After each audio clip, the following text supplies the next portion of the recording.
Diz assim a palavra de Deus: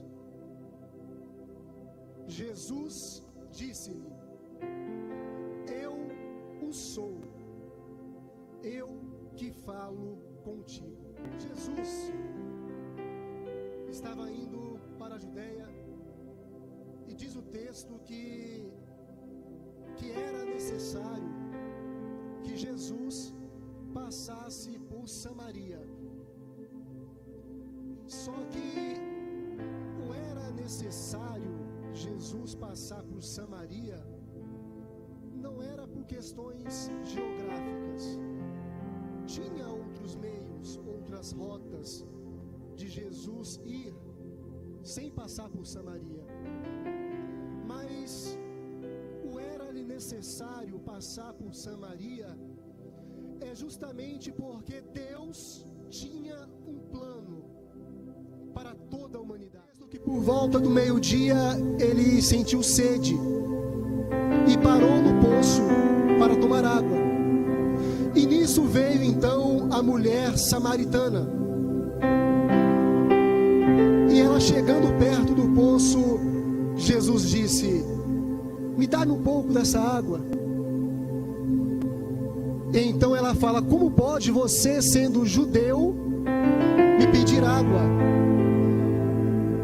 Essa pergunta que ela fez a Jesus não era porque ela estava reverenciando, era um sinal de reverência a Jesus. Ela nem sabia que ele era o Cristo.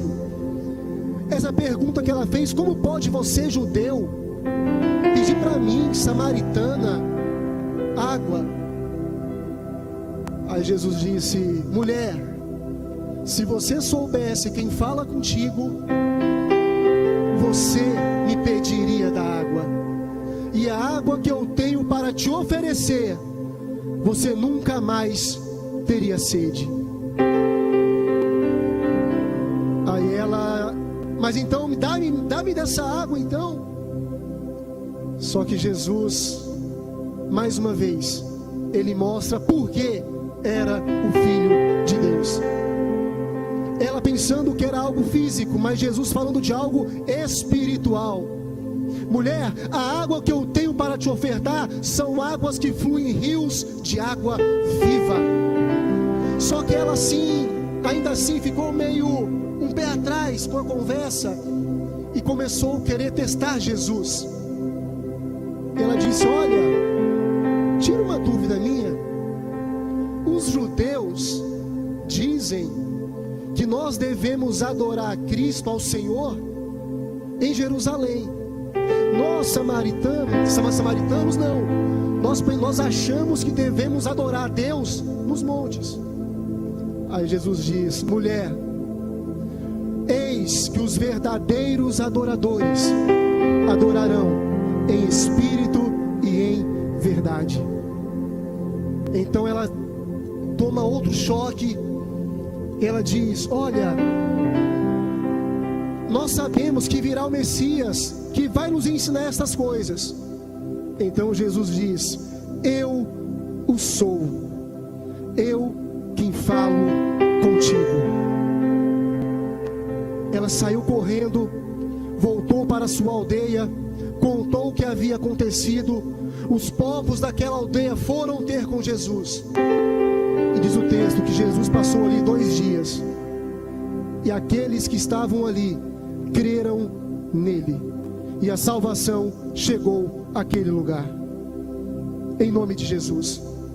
E lendo o Evangelho de João, Jesus ele faz algumas reivindicações que eram somente dele.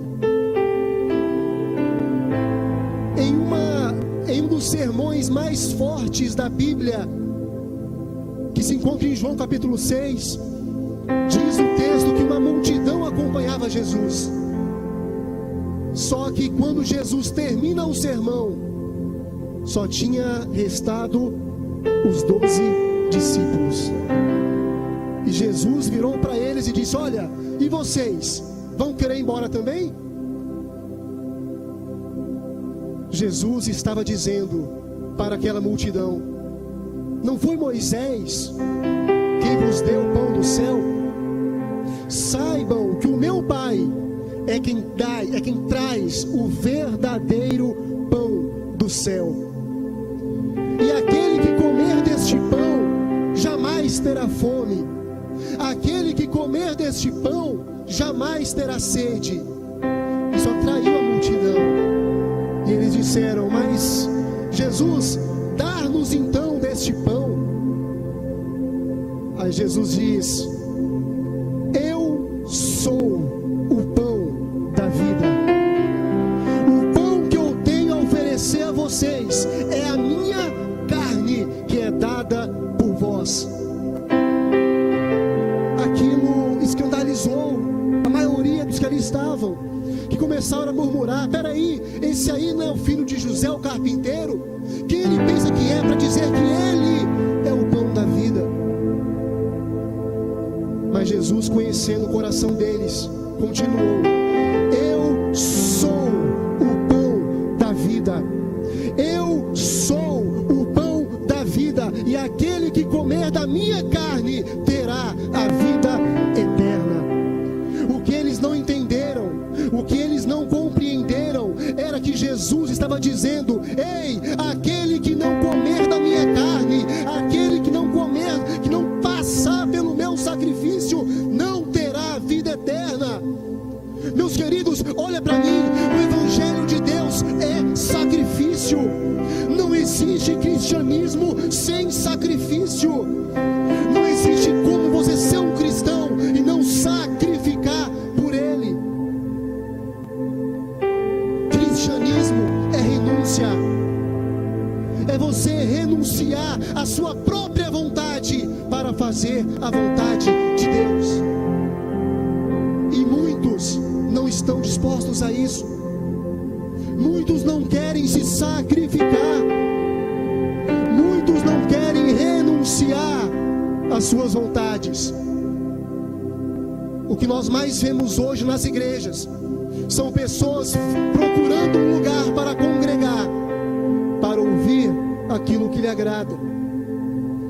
Aí quando vem um sermão, vem uma mensagem que é um pouco mais dura, um pouco mais branda, a pessoa se magoa, a pessoa se entristece. A culpa é do pastor, a culpa é do diácono, não podia fazer isso comigo, e sai da igreja. Hoje o pregador tem que pregar não para converter pessoas, mas tem que pregar para os irmãos, os crentes, não saírem da igreja.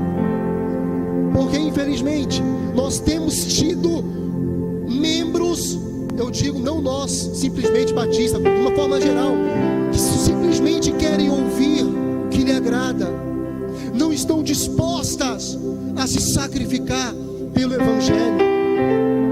Meu querido, olha para mim, a maioria dos nossos desejos, a maioria da nossa vontade vai contra a vontade de Deus. Se você quer que Cristo reine na sua vida, aprenda a renunciar. Se você quer ser participante do pão de Cristo, que Ele seja o pão na sua vida, renuncie às suas vontades, renuncie os seus desejos, renuncie o seu querer, o seu ego, o seu eu, e faça a vontade de Deus. Não existe evangelho sem sacrifício. E era isso que aquelas pessoas não conseguiram entender. Mas Jesus disse: eu sou o pão da vida, e o pão da vida é a minha carne. No Evangelho de João, ele continua dizendo, João capítulo 10, Jesus fala: eu sou a porta que quem entrar nela irá se salvar. Meus queridos, a porta que conduz à salvação é estreita. Os caminhos que conduzem à salvação é estreito. A porta de Cristo, ela não é larga, não é espaçosa, ela é estreita, e poucos são aqueles que entrarão por ela. Se eu perguntar aqui, quantos querem ir para o céu? Todo mundo vai levantar a mão. Mas se eu disser, quantos querem renunciar o seu eu? Renunciar a sua vontade? Aí muitos começam a pensar. Meus queridos, me fizeram uma pergunta há algum tempo atrás. E depois que eu dei a resposta, que veio me cair a ficha do que eu tinha dito. Pastor, vieram me perguntar, tu não acha muito desgastante passar tanto tempo na igreja, trabalhando tanto tempo na igreja, vem passar som, vem puxar cabo e vem fazer isso, você não cansa não? Eu disse, não, porque estar na igreja me aproxima de Deus, e estar fazendo a obra de Deus faz com que eu me aproxime dele. Então não canse de estar na igreja, não canse de orar, não canse de ler a Bíblia, não canse de jejuar. Sacrifique o seu tempo a fazer as vontades do Pai, porque Ele é o pão, Ele é a porta que leva aos céus. E Jesus continua dizendo, eu sou o bom pastor, e o bom pastor é aquele que dá a sua vida pelas ovelhas. O que Jesus fez na cruz do Calvário, Ele deu a sua vida para que você possamos hoje desfrutar da salvação eterna em nome de Jesus. Meus queridos, essa cruz, ela está vazia, mas um dia Ele estava crucificado naquela cruz, por mim e por você. E se o próprio Jesus teve que renunciar às suas vontades, o que dirá nós? Jesus, uma das passagens mais lindas da Bíblia é Jesus no Getsemane, quando por 3 vezes Ele vai orar de madrugada, e por 3 vezes Ele faz a mesma oração. Ele diz, Pai, se possível, passa de mim essa angústia, essa dor. Jesus, Ele veio em forma humana, Ele não queria passar por aquilo, mas Ele disse, que seja feita a tua vontade. Se o próprio Jesus teve que renunciar, que dirá nós? Interessante que quando ele diz que Ele é o bom pastor, o salmista, no salmo mais conhecido, que é o Salmo 23, ele escreve que o Senhor é meu pastor e nada me faltará. E ele continua, a tua vara e o teu cajado me consolam. Ei, olha para mim, desde quando que vara consola alguém? Lá em casa a vara era peia, e olha que eu apanhava dia sim e outro também. Meu Deus, que eu era arteiro, misericórdia. Se meus filhos puxar a mim, estou enrolado. Mas vara não era para consolar, não era para confortar. Só que Jesus nos ensina que no pastoreio, quando o pastor ele ia com a sua vara, não era para corrigir a ovelha, era para proteger o rebanho, era para proteger o rebanho contra os perigos que existiam. Ei, olha para mim, a vara que Cristo Jesus segura na mão não é para te corrigir, é para te proteger. A vara que Jesus carrega consigo não é para corrigir você, é para defender você, é para livrar você das mãos do diabo, é para fazer com que você não caia na armadilha de Satanás, é para te dar vitória, é para cuidar de você. A vara que ele traz consigo é para livrar você dos perigos do dia a dia.